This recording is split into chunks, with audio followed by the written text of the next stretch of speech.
इनकी जो इंटेग्रिटी, ईमानदारी, वो खून में दौड़ती। 2006 में इन्होंने, उस समय फोर्ड की एस्कॉर्ट गाड़ी थी, फोर्ड की एस्कॉर्ट गाड़ी, वो ख़राब हो गई थी। तो इनको तब उस समय जो है अपनी पुरानी गाड़ी याद आई, तो वो गाड़ी इनकी फेवरेट हुआ करती थी, बहुत चलाया करते थे। पर वो कार जो है ना कंपनी के नाम पे थी रजिस्टर्ड। तब उनको सोचे यार ये कंपनी के नाम पे रजिस्टर्ड है, चेयरमैन चाहे भले ही खुद है, लेकिन मुझको अगर चाहिए तो मुझे कंपनी से खरीदनी पड़ेगी। मैं वैसे भी कंपनी दे सकती है अपने चेयरमैन को, ये नियम के खिलाफ नहीं है, कानून के खिलाफ नहीं है। कंपनी अपने डायरेक्टर्स को, अपने चेयरमैन को, अपने लीडर्स को गाड़ियां दे सकती है, पर्क एज एन इंसेंटिव। पर ये बोले मैं नहीं लूंगा, क्योंकि मैं लूंगा, मैं लीडर हूं, तो मेरे फॉलोअर भी मेरे को ही देखने लग जाएंगे। तो उन्होंने सीधा उसको यूज नहीं करना शुरू किया। पहले कंपनी को बोला कि भाई मैं खरीदना चाहता हूं।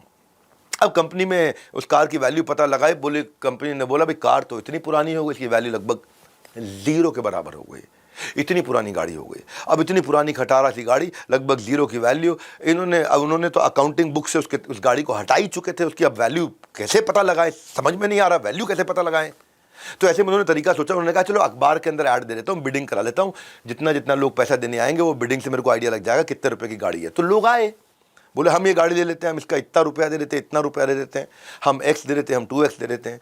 तो तब जब इनको जो प्राइस समझ में आया कि बाजार में अगर ये इतने रुपये की बिक रही है, उतने पैसे मैं दे देता हूँ, तब उन्होंने जाकर के वो गाड़ी ली। और अजीम प्रेमजी जब ऑफिस जाते तो इनका कैरेक्टर कुछ अलग ही टाइप का था।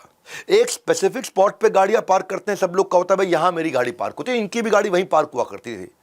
अब हुआ क्या, एक दिन एक एम्प्लॉई ने, जूनियर ने, उनकी पार्किंग की जगह पे आकर के अपना दन दनाते, अपना स्टीयरिंग घुमाते, ला करके वहां पे न्यूट्रल किया, गियर ब्रेक लगाई, इंजन बंद किया और अपना निकल लिया। अब जब अजीम प्रेम जी आए, देखे भाई मैं यहाँ गाड़ी लगाता हूँ, यहाँ किसी जूनियर एम्प्लॉय की लगी हुई है, गाड़ी वहीं खड़ी हो रखी। तो मैनेजमेंट ने उस एम्प्लॉय को बुला लिया, बोले तुम में अकल नहीं है क्या? हाँ, चेयरमैन यहाँ गाड़ी लगाते, तुम अपनी गाड़ी लगा रहे हो यहाँ पे आकर के, हटाओ गाड़ी यहाँ से अपनी। वो घबरा गया, उन्होंने फट फट फट फट फट फट गाड़ी रिवर्स करी, हटाई। जब अजीम प्रेम जी को इस बारे में पता चला तो उन्होंने क्या किया, उन्होंने उस एम्प्लॉय को बुलाया, उन्होंने कहा मैं आपको पता है क्यों बधाई देना चाहता हूँ। बोले सर सॉरी सर, मुझसे गलती, नहीं नहीं नहीं नहीं, मैं आपको बधाई देना चाहता हूँ सर, सॉरी मुझसे गलती हो गई सर, सॉरी, आपकी जगह लगा दी, गाड़ी नहीं लगानी, मैं सोचा ही नहीं सर, मैं बस सीधा सीधा ऑफिस भाग गया। बोले नहीं, आपकी खास बात यह है कि आप टाइम से पहले आ गए, तभी आपको वो जगह मिल गई। आप मॉर्निंग में जल्दी आए, तभी आपको वो जगह मिली।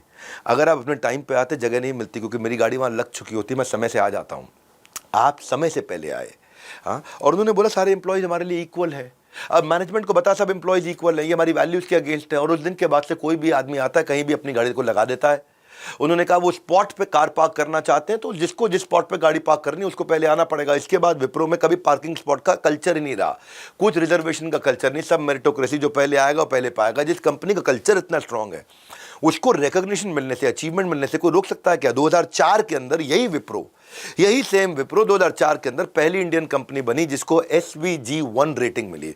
ये एक हाईएस्ट पैरामीटर माना जाता है ईमानदारी का, कॉर्पोरेट गवर्नेंस का। ईमानदारी कॉर्पोरेट गवर्नेंस का, कि अपने सिस्टम, पॉलिसी, प्रोसेस के हिसाब से काम कर रहे हो, स्ट्रक्चर के हिसाब से काम कर रहे हो, जो नियम कानून बनाए गए हैं, देशी विदेशी जितने कानून बनाए गए हैं कॉर्पोरेट गवर्नेंस के, ये क्रेडिट रेटिंग एजेंसी होती है, ICRA है, वो देती है आकर के आपको।